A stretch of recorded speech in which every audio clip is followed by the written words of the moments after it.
Alright, thank you very much, Tejas, for your clear presentations. Okay, so I would like to continue for the remaining of the slides. With my fellow. I would like to reiterate that our main objective is actually to assess whether electronic word of mouth has an influence. The first novel coronavirus in Wuhan, China, way back in December 2019. About 3 months later, WHO proclaimed 19 as a pandemic worldwide. And a week after that, the Majlis Keselamatan Negara declared movement control order in Malaysia.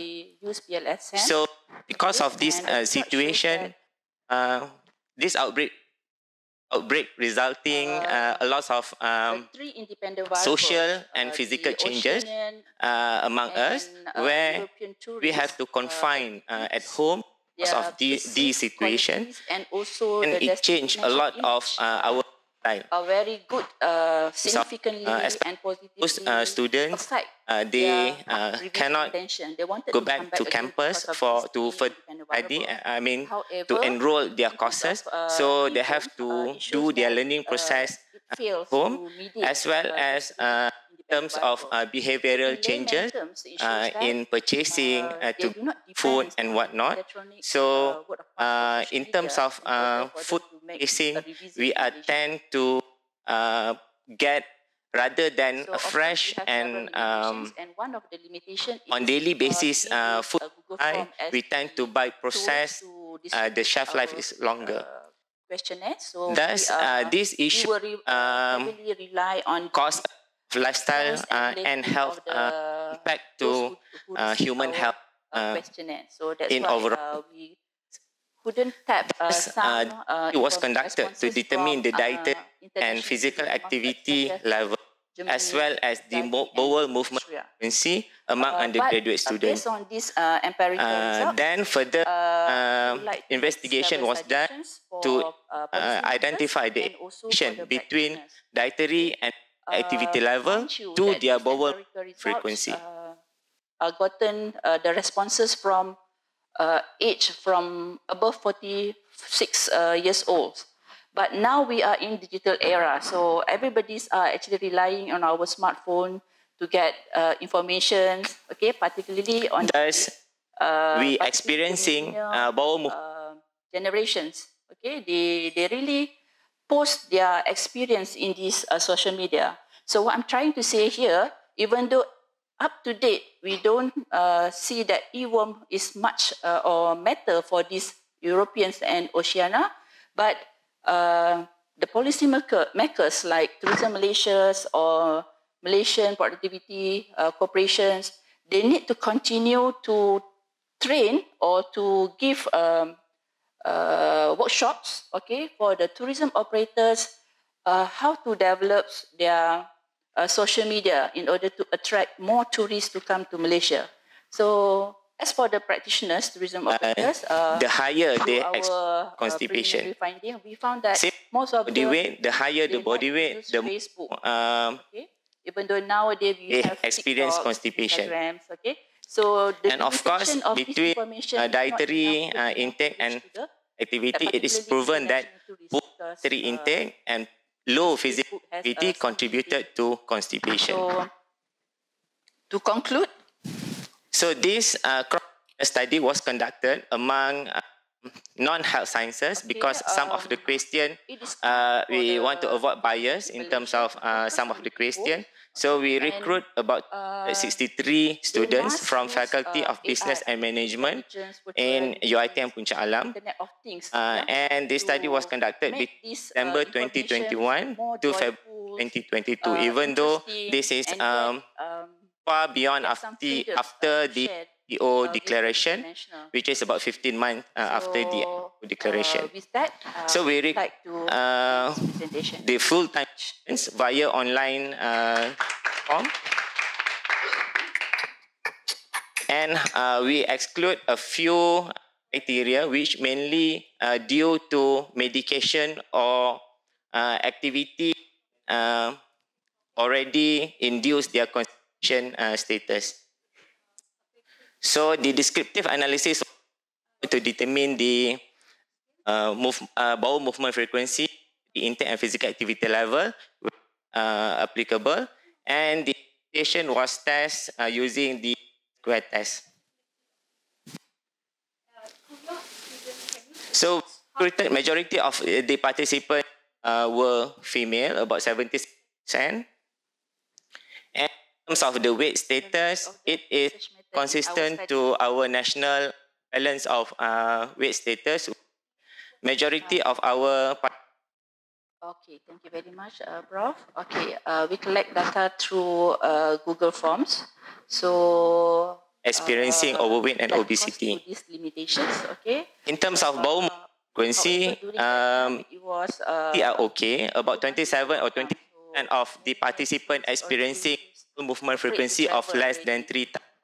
So, I have experience collecting data. The prevalence is higher if we compare to other study that conducted for the MCO. However, it is important to study that conducted during MCO period. Different research.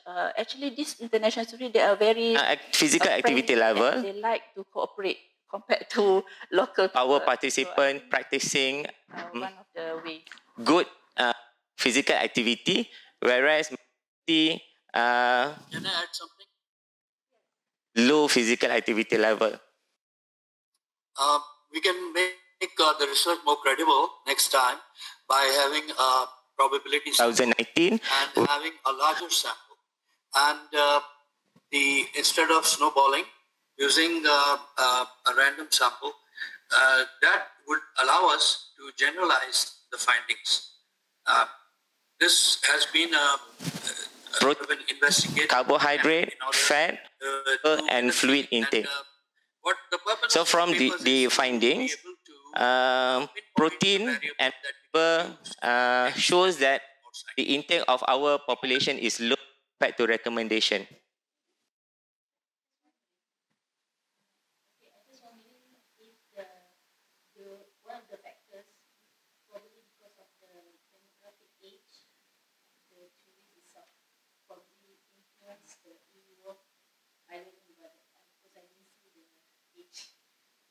Oh, okay.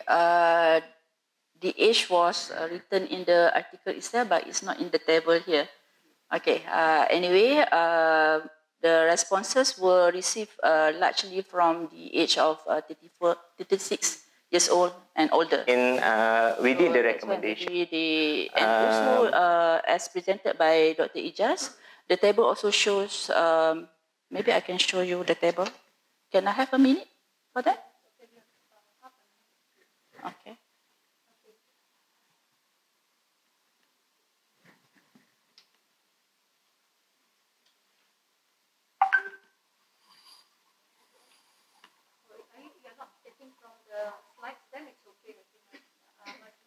Oh, okay. Majority from 36 to 40. Yes. Yeah. Actually, that was also my question.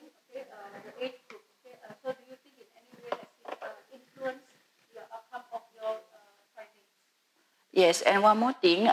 From this result, it shows that they are not the first timer coming to this to Malaysia. So that's why maybe the past experience give more impact towards their revisit intentions compared to the e-worms. Thank you. Okay. Okay, thank you very much. Can we have our next presenter, Mr. Nick Islam, okay, with his topic on internal measurement of service quality and employees' relation in Muslim-friendly hotels. Yes, welcome to the podium, Mr. Nick. Bismillahirrahmanirrahim. Assalamualaikum warahmatullahi wabarakatuh, and good morning, everyone. My name is Nick Islam. My paper is titled as the internal measurement of service quality and employees' relation in Muslim-friendly hotels. So the introduction of my paper is first we have to look as Malaysia is the preferred destination for Muslim travelers worldwide in 2018. And there's a lot of Muslim-friendly products that are available in Malaysia, as we are we is one of the biggest halal hub in the world. So one of the products that is available for the Muslim tourists to enjoy in our country is Muslim-friendly hotels. So, however, there are some issues related to Muslim-friendly hotels, especially in terms of the customer service and service performance. And even though we are one of the biggest halal hub in the world, but we are struggling in creating a good service performance to our customers. So my paper is specifically to look into on how we can improve the Muslim-friendly hotels service performance by using in-call and studying in terms of employees relation. So there's a lot of studies that stated, for example, like compliance between Muslim-friendly hotels and their customers is still weak.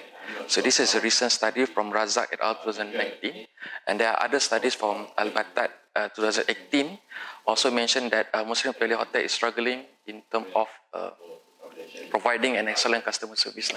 Okay. So for the literature of my review for my paper, I will be focusing into in-call, which is the dimension for in-call is management of expectation and service reliability. So in-call stands for internal measurement of service quality. So if you know it is derived from serve-call, which is service quality model. So but serve-call is focusing on customer's perspective, but in-call is focusing on employees' perspective. So that's the difference between serve-call and in-call. And as this study focusing on the employee side of the operation, so we are using in-call as the model. All movement frequency I shows here. Difference in terms of next one is the employees relation. However, so employee relation, which is including the co-workers influence and superiors influence, also part of the study, as it also plays an important role in deciding whether the employees have a good motivation or not in providing good customer service to the customers. And the last one, which is the service performance, which we look into the convenience perception, customer service and complaint resolving. These are the indicators that we see whether these hotels have a good quality in terms of service performance or not.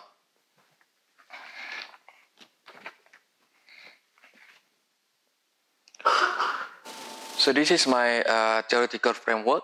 So from this framework, you can see there are two hypotheses, which is the first hypothesis starts with internal measurement of service quality in call, which have two dimensions: management of expectation and service reliability, direct to the service performance,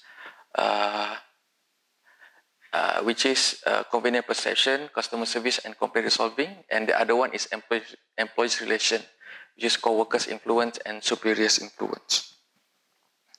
So the methodology for my study is quantitative analysis with a combination of cross-sectional research methodology.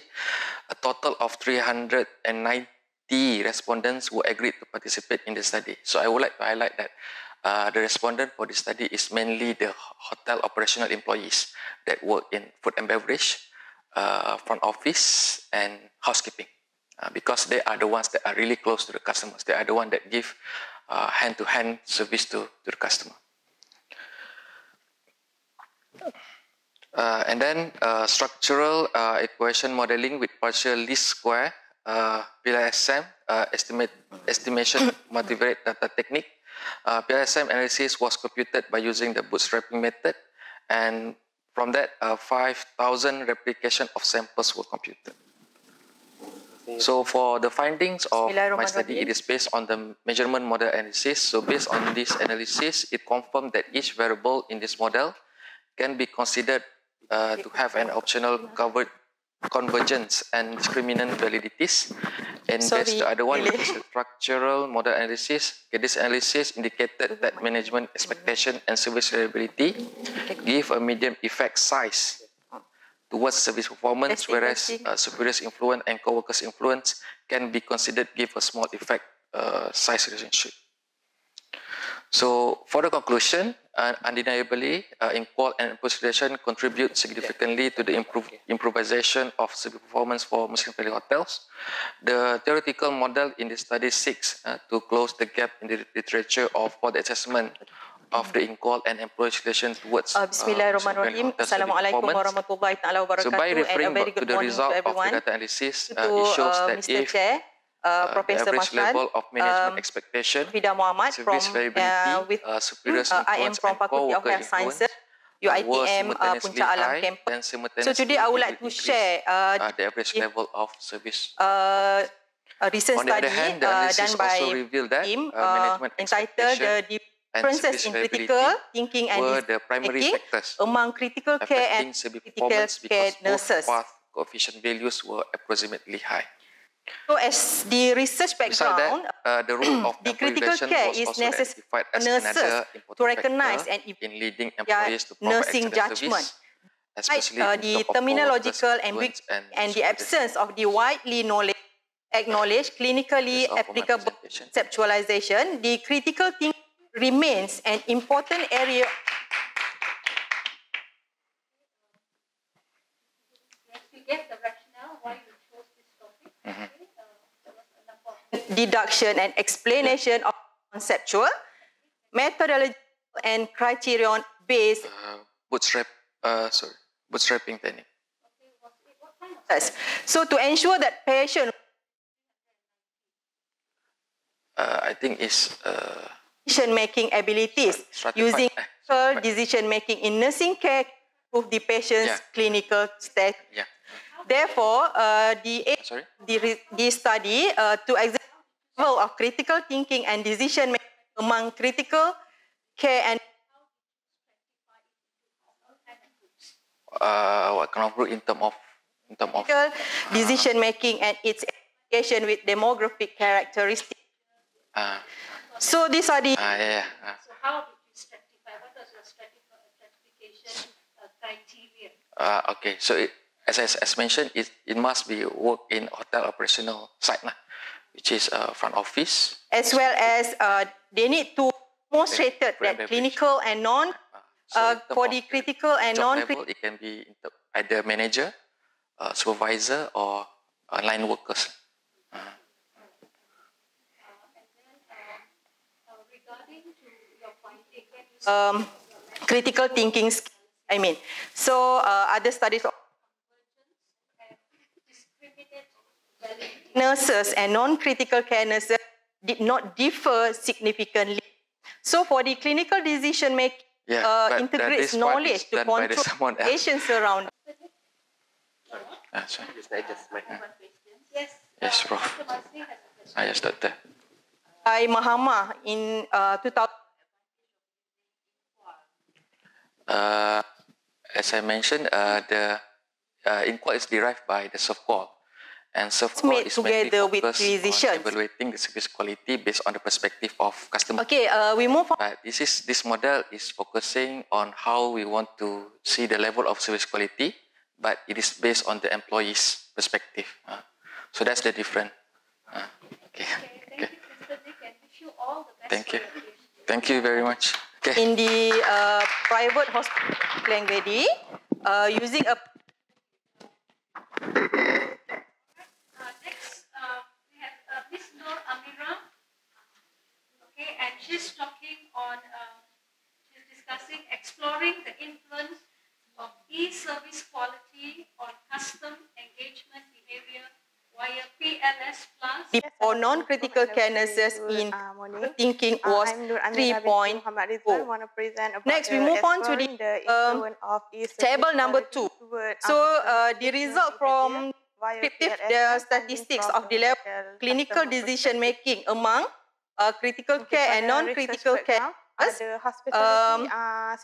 moderate level of clinical decision making for 0.64 for critical care nurses, while for non-critical care nurses were 3.3. Expanding.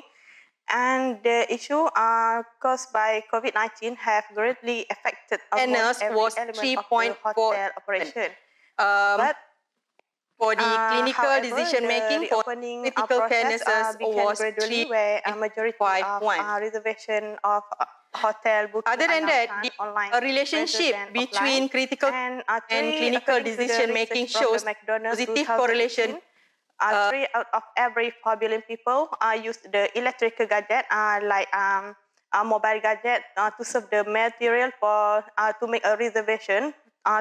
We move on to the staying. Next finding the relationship critical thinking and demographic effort and performance whose delivery is mediated by information technology. And the relationship between overall evolution of the customer of the staff and the excellence of e-service product in a virtual market. And it have the 4 dimensions from e-service quality and then the correlation critical thinking and marital standing is significant. R value 0 is about the hotel booking engine connects directly. Other than that, they have a strong relation between the critical thinking, the education level, and education, and moreover, the reveal a substantial correlation between critical thinking and working experience with 0.409.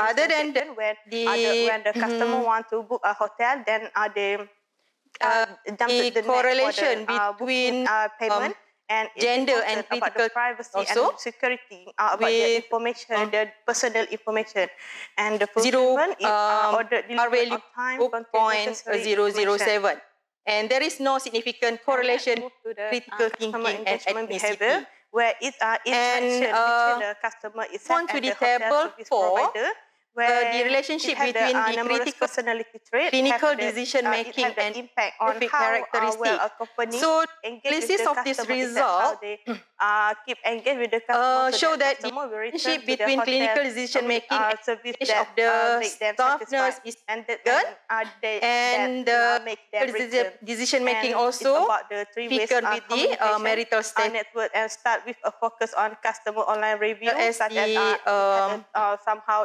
positive online review or negative online review from the education level.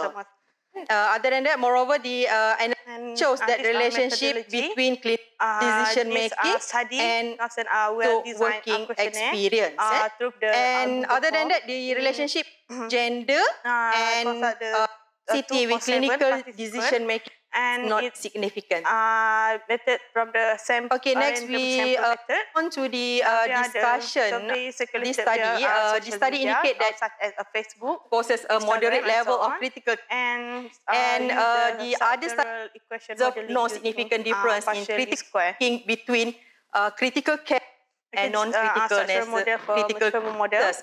While Ludin in 2017 discovered that Malaysian size of analysis high level of critical has the medium effect size so on the customer result engagement behavior. That both groups of nurse all independent variables such as fulfillment, system availability, efficiency, and privacy and security had statistically significant effect with direction toward the dependent variable.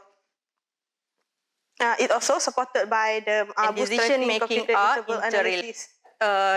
Dewi in the finding 2021 confirmed that more association between critical thinking can count on high average level of satisfaction. Other discussions related efficiency and levels correlate significantly age, medical status, education level. To the highest value of the past coefficient, system availability shows is the most significant influence. Several studies have revealed no connection between years of working experience and the level of critical thinking by Ali Abadi et al.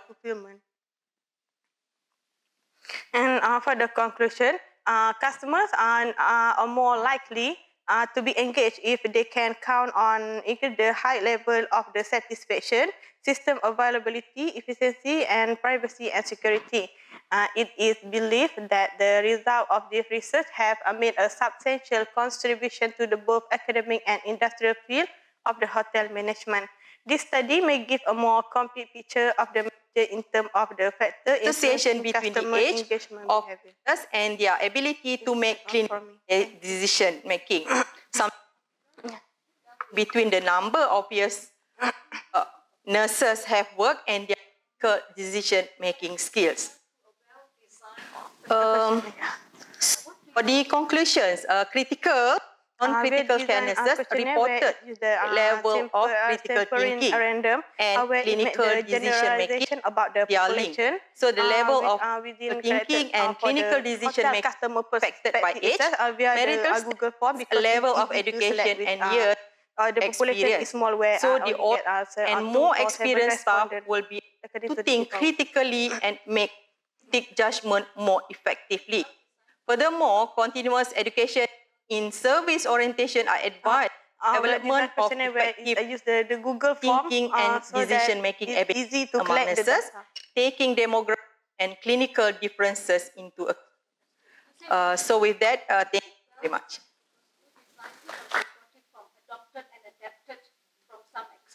Oh, I'm asking you to define well-designed. Okay. I'm adapted from the past researchers. Yeah. So when you say well-designed, yeah.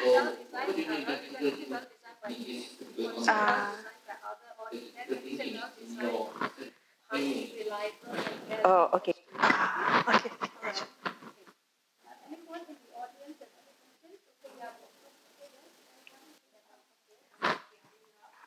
That the limit contribution, limitation, unit of contribution. Okay, the contribution of the study and the e-service quality could include the income to the hotel organization. And is it the Malaysian Association of Hotel and Hotel itself in enhancing the quality of e-service itself to help the management to have a better understanding of their convenience using the e-service.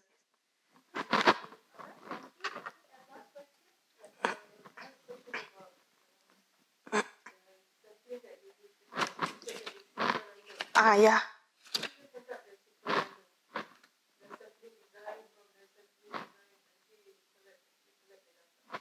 I use the sampling design, simple random method, where it to make the generalization of the population itself.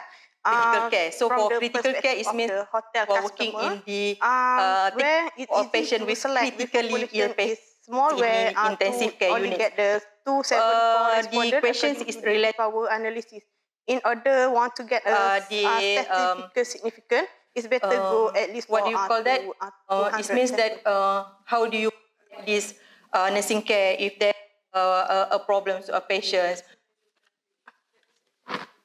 Combination. Okay, Amira, are you a PhD no, candidate? master candidate. Master candidate. That is something questions related. How these. Okay, thank you. So we need to think critically and make a good clinical decision making to save patients' life. The challenges of SME in tourism industry overview. The author for this paper is Dr. Adil Ahmad Ramli. Alright, thank you, Prof. Dr. Harifah Matno and me as a postgraduate student. And not to forget our international co-author, Dr. Tengku Afizah. Okay. Tourism is defined as the social, cultural, economic phenomena that focus on movement of tourists for professional and personal reasons. Based on economic statistics, tourism industry was the second highest contribution on the gross domestic product. Besides, the main function of tourism industry is to provide product and services for fulfilling the need of tourists to be more comfortable and enjoy their vacation. An entrepreneur is one of the main movers in the tourism industry. Small and medium enterprise is one of the type of entrepreneur that also take a chance to start up and grow up their business that related to tourism industry. But nowadays, the world business is becoming more competitive, uncertain, and hurried. Entrepreneurs must deal with this difficulty to survive and operate efficiently. The purpose of this study to explore the challenges faced by SME in the tourism industry from 2017 to 2021. As mentioned before, SME is a sector that involved in tourism industry. This means support with the data from United Nations World Tourism Organization. SME represent 80% in tourism enterprise. And based on European Commission, SME account for more than 90% in business activity. Okay, thank you. Entrepreneur need to have a criteria as the government set for such as number of employee and turnover. This is the example of SME in Malaysia. We go to opportunity of SME for SME in the tourism industry. First is to local community. Based on Jabah and Akram, SME in tourism can access for capital investment and increase the production level by producing handicap item. Second is low operating cost. They are SME that more comfortable to working from home and sell the product online due to flexibility. For example, SME in Sabah choose to working from home because they can do their household and their childcare. The last one is family member. They are SME that involved in the tourism industry want to improve their lifestyle along with their family member. They give opportunity to their family member that are employed to have having experience in the tourism industry, also continue their family tradition. For the methodology, we are using PISMA method. There are 5 stages. First stage is find the paper using the keyword. We are using a Google Scholar database. There are 55 papers. Second stage is exclude paper that not belong into the field. The third one is exclude paper by the title and abstract. Next is full text eligibility. And the last one is there are only 16 selected paper left. From the 16 selected paper left, we will put into one table like this and list out all the challenges from the paper. There are author, year, title, and challenges. I will describe one paper is from SME in tourism, case study in Kuala Sepetang. The challenges of SME is lack of qualified manpower. Second is inadequate infrastructure. Third, seasonal visitor, and the last one is competition among the boat operator. We will categorize we will put it into 2 factors, internal factor and external factor. Internal factor is challenges that come from the entrepreneur, and the external factor then is challenges that come from outside and affect on the business. For the internal factor, there are 5. Lack of knowledge, lack of skill, marketing challenges, financial challenges, and human resource. Based on Mahita 2070, crop producer did not know to find the market opportunity, potential customer, and this encouraged them to sell the product that same with the other producer. For the external factor, there are 4: government, seasonality, and market accessibility and technology. SME in Pakistan need to pay tax, even though they are need to pay tax, but the amount of the tax differ with other seller. Next, SME in Egypt tourism need to pay high tax during the low demand. And the last one is Devi 2019 state that seasonality is the major issue in the tourism industry. It blame and cause picking and overuse facility and difficulty to hiring and retaining the full-time employee. We explore all the challenges. We will go to recommendation on how to overcome. From the internal factor, SME need to getting involved in any seminar to attend to get a knowledge and give an idea on how to expand their business for marketing, financial or other that related. Second, SME need to get a specific training. For example, SME that want to produce handicap must join the handicap community training. Next, by getting a quality worker will overcome the lack of qualified manpower. And last one, the second last is SME need to get a financial advisor. An advisor will give you a new strategy, new perspective, a new vision to your business. And the last one is marketing mix. Marketing mix will make a different advertising, different plan to your business flow. And for the external factor, SME need to identify any incentive program, just as spending scheme. And to overcome seasonality, SME need to diversify product. For example, as a homestay with the retail outlet or homestay with coffee shop. The third one is market intelligence. Market intelligence is one of the external information that include the consumer demography, geographic information, and market information. This market intelligence will help the SME to know their market, know their product, and the last one is digitalization. Based on previous study, by using digitalization will increase the revenue more than 26%. And many businesses note that by using a digital process is more effective than the traditional one. This paper will give an overview of the literature, research issue, and sanitizing the past work. And the recommendation will be benefit to SME to facilitate the sustainable growth and improve the productivity. And also continue, this paper will lead to a further study and suggest the government to expand and focus more on public policy for the entrepreneur. And that's all for me.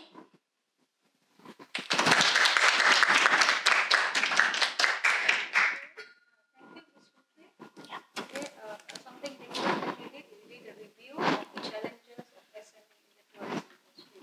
I'm sure it is very early but the impact on with regards to literature in this subject. Yeah.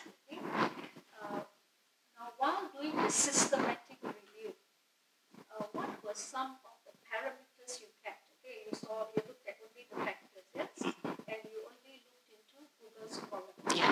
And you managed to find how many? 16. 60, and finally you brought it down to 50. From So 55. Did you look into the kind of research methodology each applied? Because one of your recommendations is, to look into either doing qualitative, quantitative. So I was just wondering, did you, keep an eye on that? What methodology was used when they looked into the challenges? The most methodology that I found is using a qualitative. Both were using qualitative. Because it in-depth analysis on from the entrepreneur perspective to external perspective and challenges from the entrepreneur. So how did you analyze your data? What method did you use to analyze all the data that you had got after getting all the meta-analysis of all the literature? How did you analyze your data?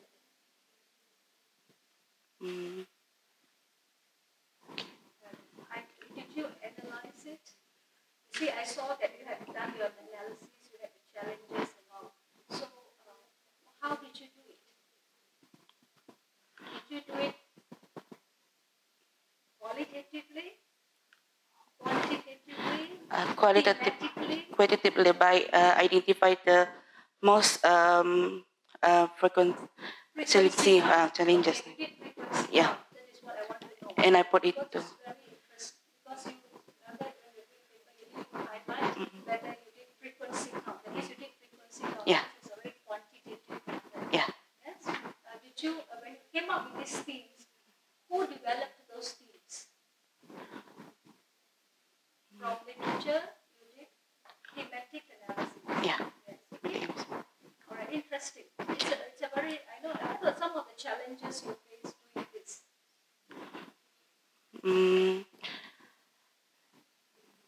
Using this method, I think we all can learn from it. Okay. What were the challenges you faced while doing a review of literature? Okay, using a meta-analysis. Change. Was it easy?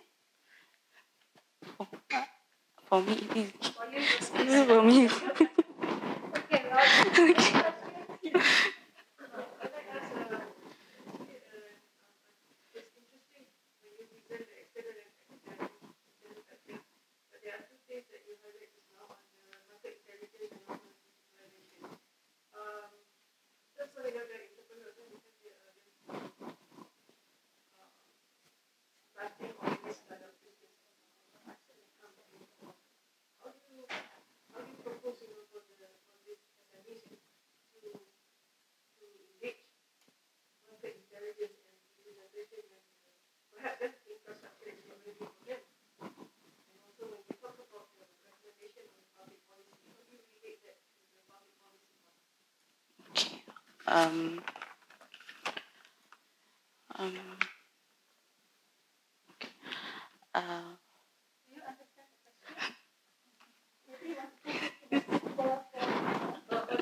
For the public policy, in my opinion, from my study, the government can lead to can implement the policy that support a business friendly environment, and at the same time that they have the business goal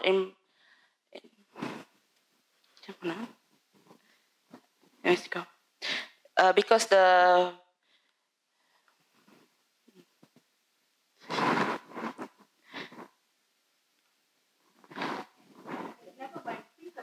implications it has for you. Okay? All right.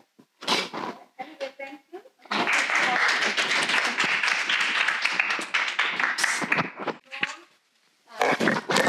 Shawalina Azman. Okay, and she's talking about traditional Malay house in Negeri Sembilan, cultural influence in design and construction. Certainly not my field.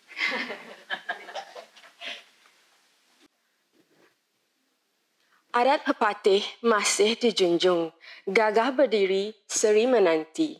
Kajian kami belum, kuih ketayap, kuih bahulu. Indah dihidang, buat tetamu. Dari Kuala Lumpur ke Kinabalu, datang kemari berkongsi ilmu. Assalamualaikum and very good morning. I'm Nora Shawalina from UCSI University. So as mentioned by our chair, my topic today is traditional Malay house in Negeri Sembilan, cultural influence, design and constructions. Okay, so this is actually based on a case study. Okay, so we choose Rumah Telapak Ibu Soko in Negeri Sembilan as our case study. So the research background is actually, our aim is to identify relationship between social cultural values and the traditional Malay house. In this case, is just specifically for Rumah Telapak Ibu Soko.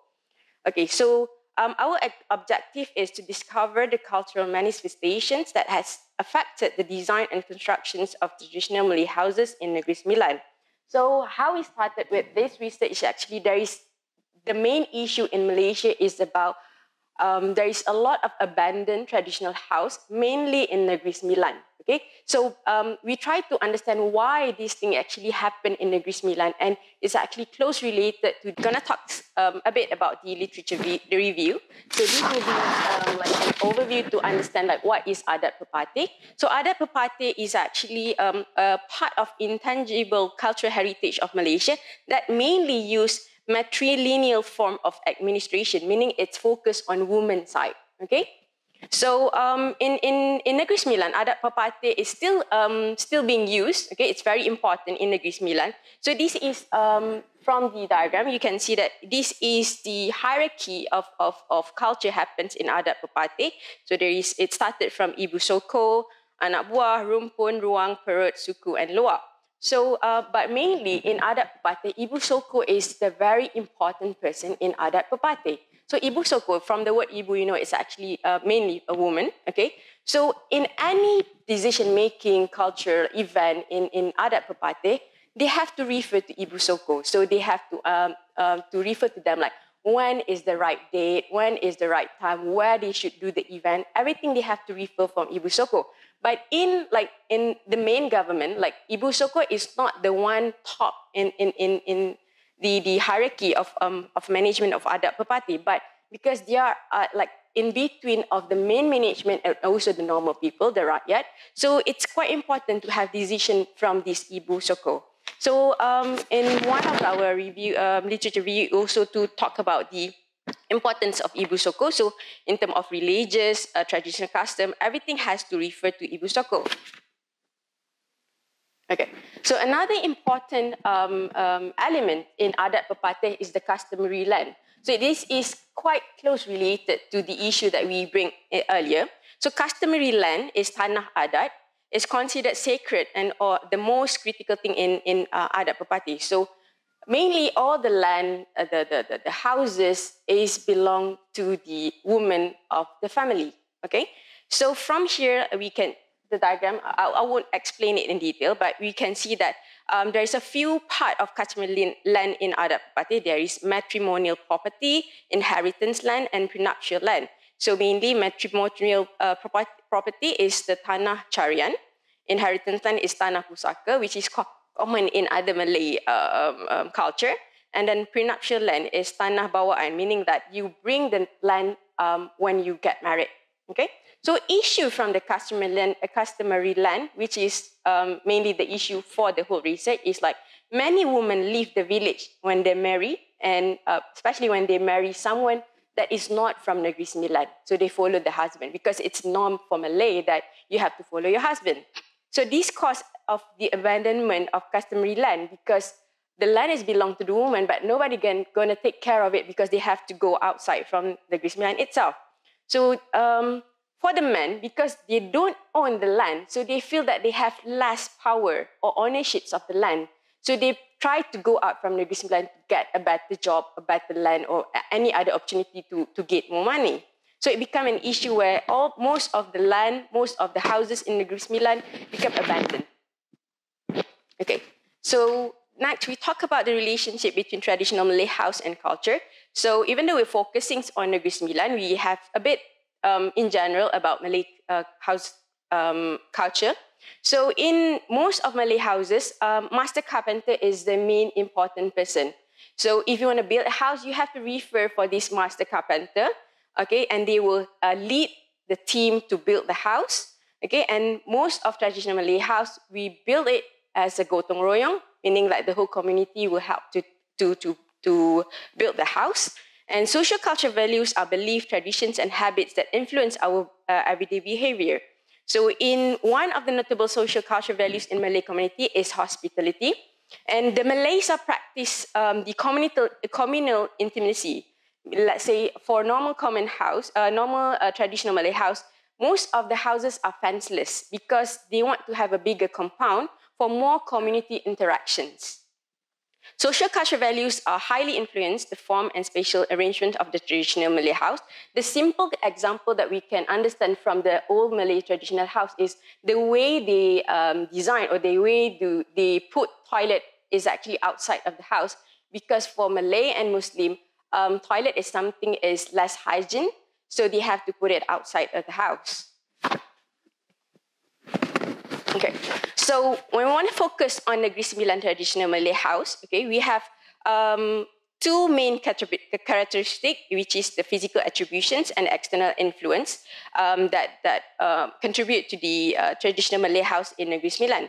So I won't talk much about it, but mainly physical is more about layout, the thing that we can see, aesthetic and so on, but external influence more on the materials, the expertise, and the response to the culture itself.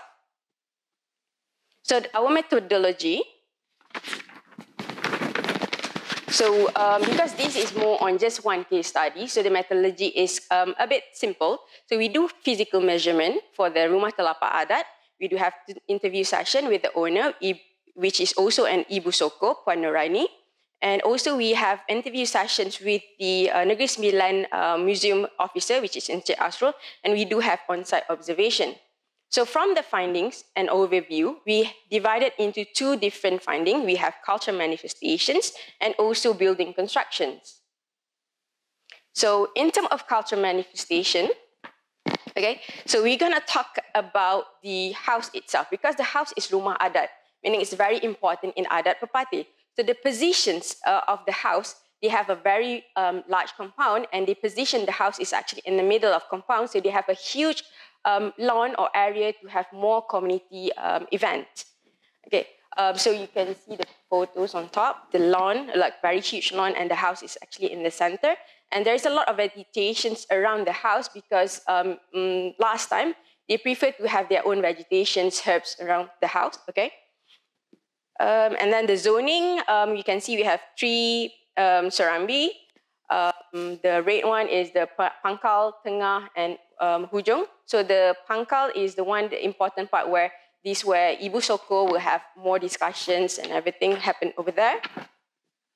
Okay, and then about the special planning. So as normal rumah Melayu, we have Anjung, we have the Serambi, we have the Selang, and we have rumah dapur. But due to modernizations, for this specific house, there is no more Selang and rumah dapur. So they only have the Serambi and also the rumah ibu. So this is because they have extended the house, like modern house at the back for much more event to happen. So this is the special joineries for the building construction. It's also close related to adat pepatih master builder. So the types of construction, the types of joinery are much more close related to adat pepatih. Okay, so in conclusions, okay, we do find strong link between architectural culture, especially in this adat pepatih, and design influence construction through traditional design values. So we can understand that there is 4 main items that we identify, which is site consideration, cultural manifestation, physical attribution, and special joineries.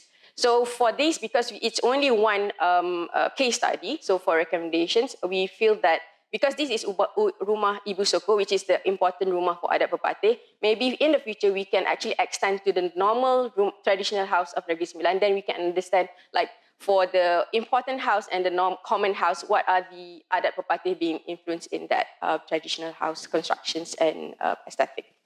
All right. Before I end, kena ada pantun. Okay. Adat pepatih masih dijunjung, gagah berdiri, seri menanti. Kajian kami belum berpenghujung, niat di hati bersambung nanti. Thank you.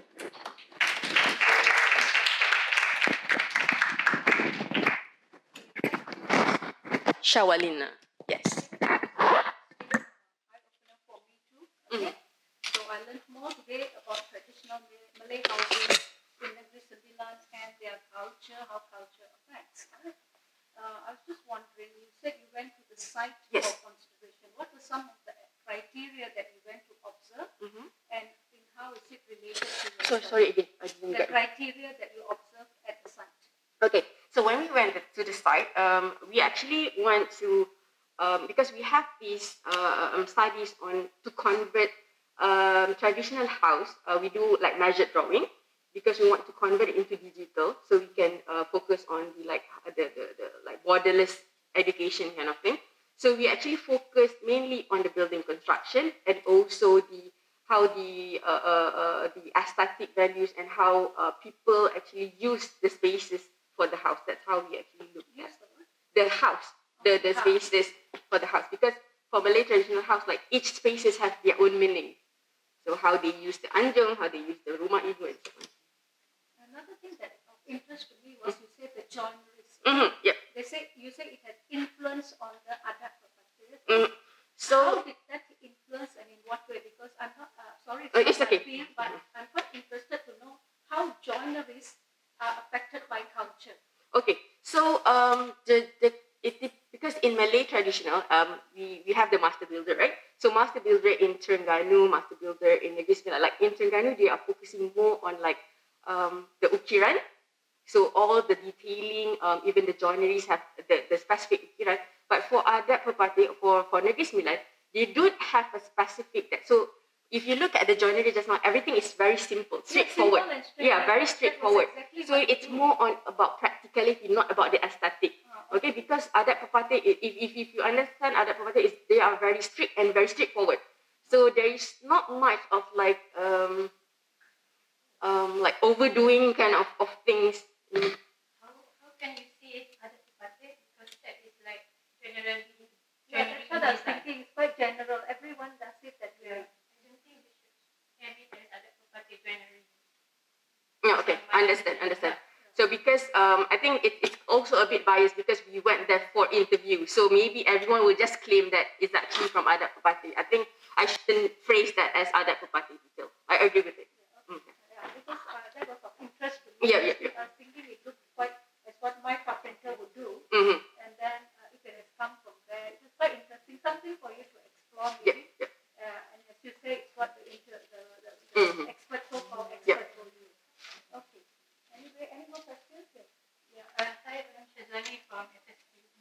So actually, when I read your title, I'm looking forward to the findings. But then I can't catch what is the finding for secondary consideration, cultural participation, money specification, and physical attribution, the tertiary certificate just now. So can you kind of briefly, Okay. So just a quick one. I think because I dragged the earliest part, I don't actually explain it in detail. Okay, so when we talk about site consideration, I mentioned just now, like adat pepatih, we have a lot of events like weddings and so on. Okay, so in terms of site consideration, okay, the house, okay, I forgot to mention, like the surrounding pangkal, okay, in terms of space, it has to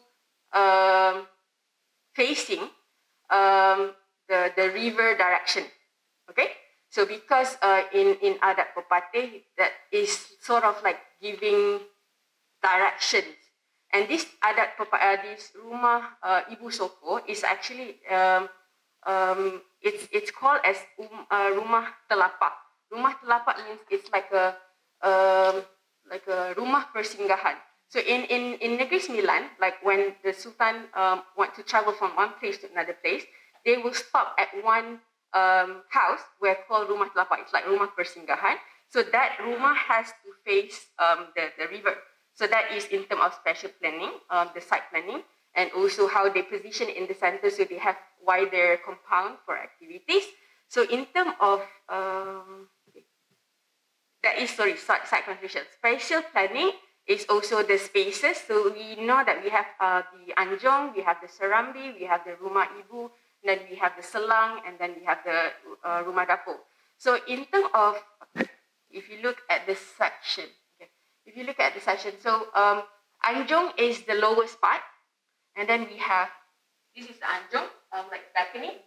Then we have this where the serambi, and then this is the main, the rumah ibu. Okay, so there is hierarchy in terms of the height.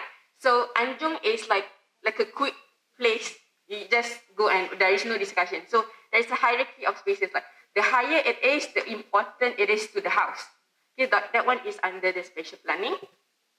Does that influenced by adat pepatih or just Malay? Okay.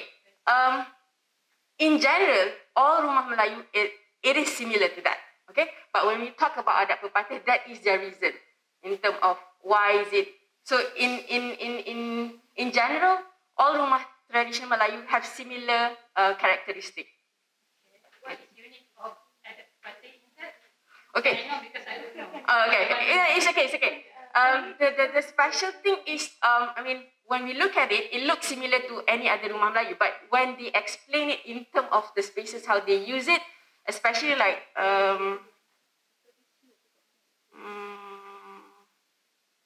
not sure whether you can see it here.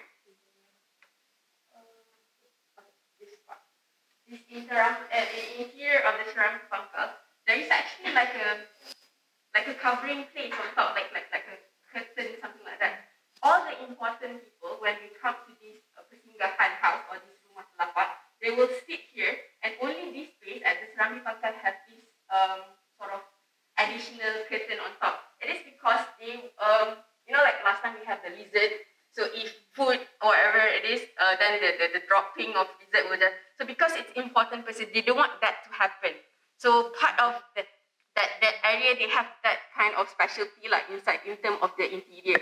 So that is about because in normal traditional house we don't have that. It's just like directly we can see the structure or details of the roof. And then about the physical attribution. Okay, this is quite important actually. I forgot to mention about it. Everyone say rumah Negeri Sembilan is Minangkabau house, but it's actually not. Minangkabau is actually from Indonesia. If you look at this house, that is Minangkabau house. That is Negeri Sembilan house, which is totally different. Okay, because the roof. Okay, so we call it like the shape of roof is different. Like Minangkabau is like more curved, more lentik, very pointy. But rumah Negeri Sembilan, it's not. Slightly pointy, but it's not as pointy as Minangkabau.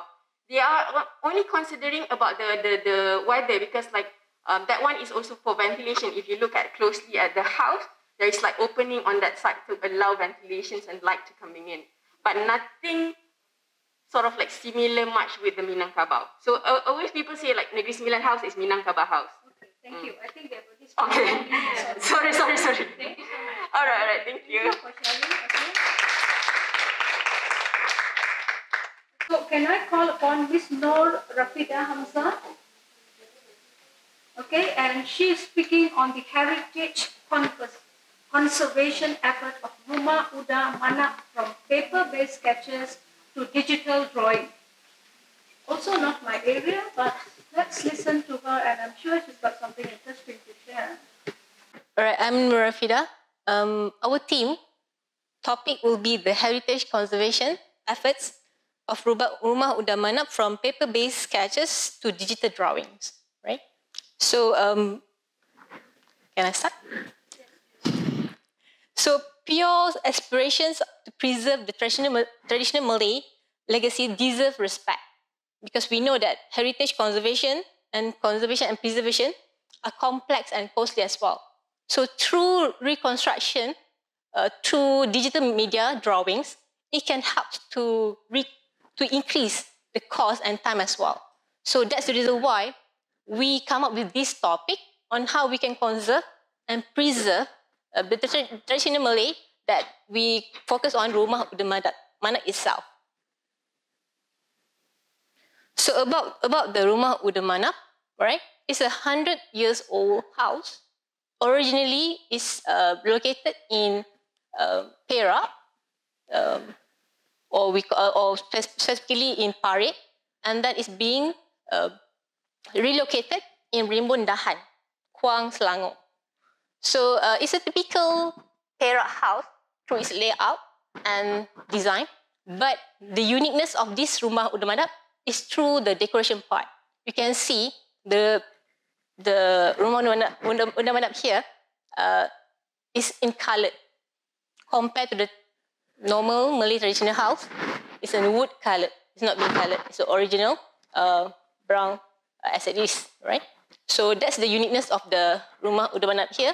So our main, we already have the blueprint sketch drawing for this Rumah Uda Manap, but we are trying to conserve it and try to do it into a digital drawing documentation part.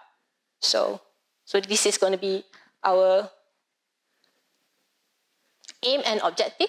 So for the aim is to represent the uniqueness and the beauty of the traditional Malay architecture of Rumah Uda Manap.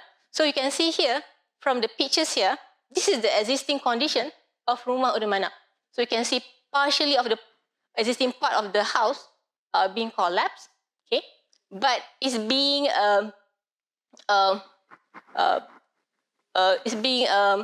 when it's being relocating, it's being snap pictures part by part, and it's being numbered as well, and then it's being relocated to Rimbun Dahan in Kuang.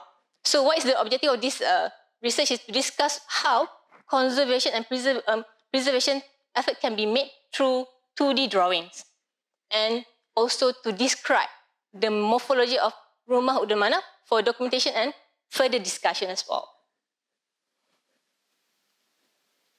So this is the original existing building of Rumah Uda Manap in Parit, Perak, and that is being relocated into Rimbun Dahan in Kuang, Selangor.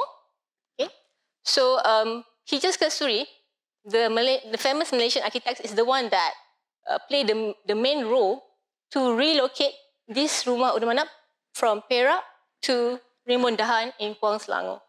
So you can see here, if more details on this picture, the uniqueness of the Rumah Uda Manap itself. So it has an influence from the Chinese motif, because the craftsman and the decoration part of the Rumah Uda Manap are being carved by the Chinese artisans plus Malay itself. So this is the blueprint of the Rumah Uda Manap by paper sketch. So so we're gonna have an effort there to conserve it through the digital media. To go more details on the Rumah Uda Manap, so you can see here there's an influence of Malay-Chinese motif on the dinding papan kembung dah.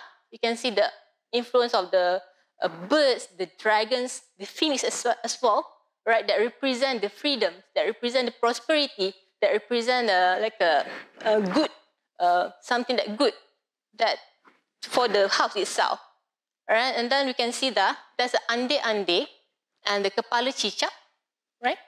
So there are two types of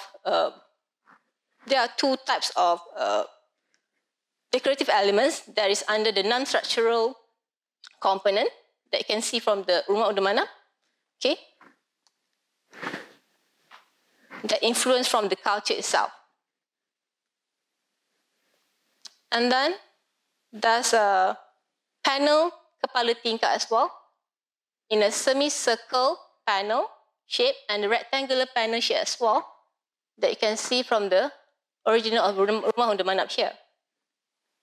So based on the study done by Sabriza Iriani and Rohaslinda and Muhammad Nur Faisal and Kartini as well in 2018, stated that there are two types of kepala tingkap which can be identified as a rectangular panel and semicircle panel. So you can find both of it in rumah udamana. So the methodology, when we go through all this research, right? So we have a few stages. So stage 1, we go through the virtual research. So we're doing a online research, go through the books and the journal as well to find out how we can do the research about this traditional Malay that will be focused on the rumah udamana. And then we do a virtual and physical data and observation as well, whereby we measured the building itself. So we went to Rimbun Dahan, and then we do a measured drawing, means that we have to measure part by part the main construction, and then we have to capture and snap pictures to make it like tally with the drawing that we have from the blueprint as well. So, and then we do a verbal data, means that we have an interview session as well with the owner. We don't have the opportunity to have an interview with Hijaz Kasturi, but we have her daughter, Serena, to have an interview session there to talk about the rumah udamana, what's the process on how they relocated from Perak to Rimbun Dahan. And then the stage whereby we transfer all the information that we have from the stage 1 until stage 2.2 into a digital reconstruction through the AutoCAD drawings and Revit as well. So the finding that we can find here is the uniqueness of the rumah udamana itself. So this is about the ande-ande that you can figure out. That is it's like tebuk, that using a tebuk like in a one plain timber, right? Because we have two types of ande-ande as well. Okay, but this one is using a tebuk design on the one plain timber, and then we identify on the kepala tingkap. It's a semicircle kepala tingkap, and then the papan kembung that have the influence of the Chinese and Malay motif on it. And this is the transition from the blueprint drawing, and then we transform it into a 2D drawings by using AutoCAD. So this is where we utilize the method of having all the measured drawings when we go to the site to make it tally. Okay, so some of the part are being add on, okay, based on the site condition as well at Rimbun Dahan.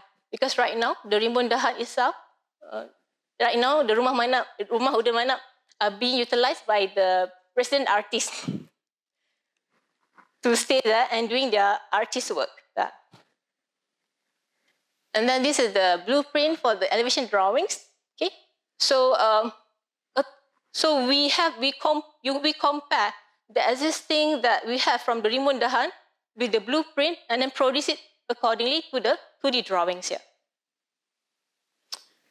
So for the discussion about the research, so most conservation and preservation effort mostly embark on tangible cultural heritage. So digital media is the one that have endless possibilities. So you can do anything with the digital media to conserve and preserve the traditional Malay to be focused on this part. And then the output of digital media as well, from paper-based to sketch, that can capture all the important features as well through the Rumah Udamana, and then the documentation strategy to get accurate and precise measurement. So that's the reason why we have to go to the site as well to measure it, to get a precise measurement. So for the conclusion, this paper has shown the compilation of reconstructing paper-based sketches to recreate a 2D and 3D drawing of Rumah Udamana. So this study has demonstrated that architecture measured picture offer digital learning opportunity that can be explored more. I think that's all. Thank you.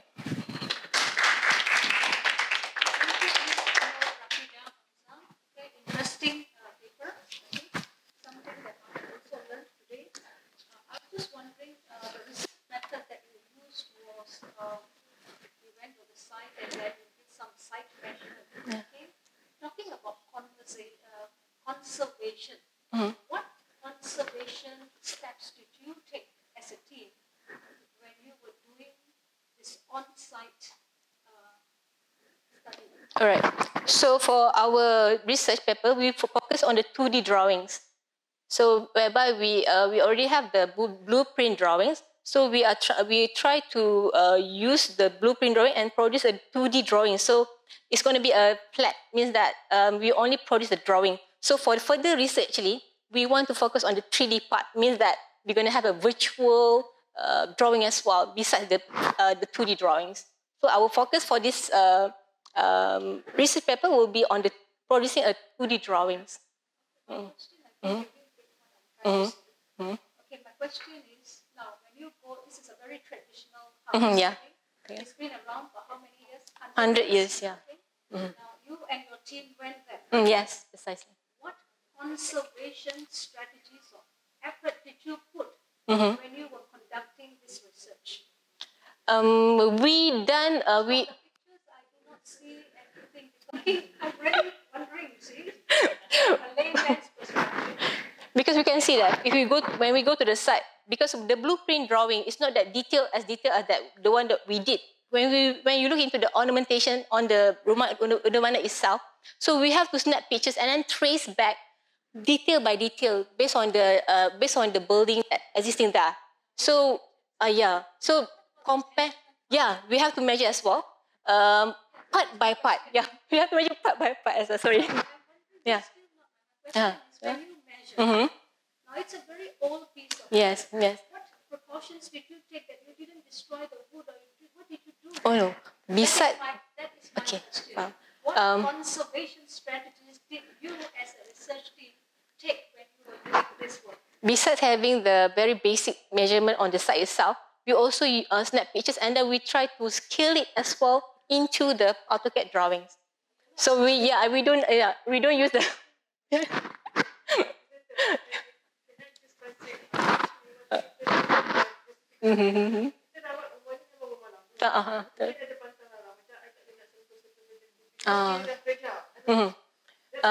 Oh no. Well, yeah, we don't know because we're doing the measure drawing with the owner itself there. So we are being monitored around during the measure drawing as well. So they give us the freedom to do the measure drawing there. So they didn't. Yeah. Because it's being rebuilding, renovating, and relocating as well by the architects. So it's safe. The resident artists stay there. So it's safe. The relocating process from Perak to Kuang, Selangor. Kuang, sorry. Kuang. So the relocating part, yeah, they move it. They take it one assembly. They unassemble it part by part, and then they take pictures as well, and then they numbered the panel by panel as well. Some part of the rebuilding it. So they're relocating, renovating, and rebuilding as well. So it's safe for you guys to go there and visit at Rimbundahan. you can have a visit there as well. So it's a private, yeah, by Hijaz Kasturi Architects. Okay, thank you. Can. The significance of your research, Mm-hmm. especially to the third-party organization, regarding the finding of The significance. What do you mean by that? What? the contribution of your research Mm-hmm. to the third-party organization, especially in the heritage area. Actually, because from this Rimundah itself, the owner as well, they don't have the proper drawing for this Rimundahan because they only have the blueprint as well, blueprint only. So they welcome anyone that want to go more focused on this Rumah Udamana to can contribute anything. Either it's going to be a 2D or 3D, or maybe want to do a model making itself. So it's a heritage building. Yeah, how you determine? Is it by year of construction or what?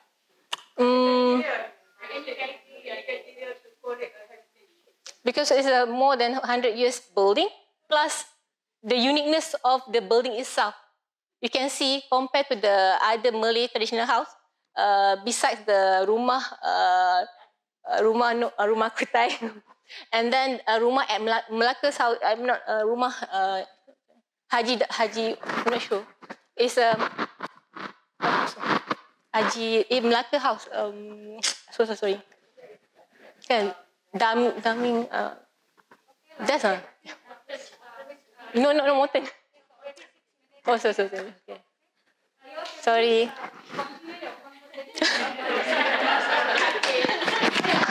Thank you.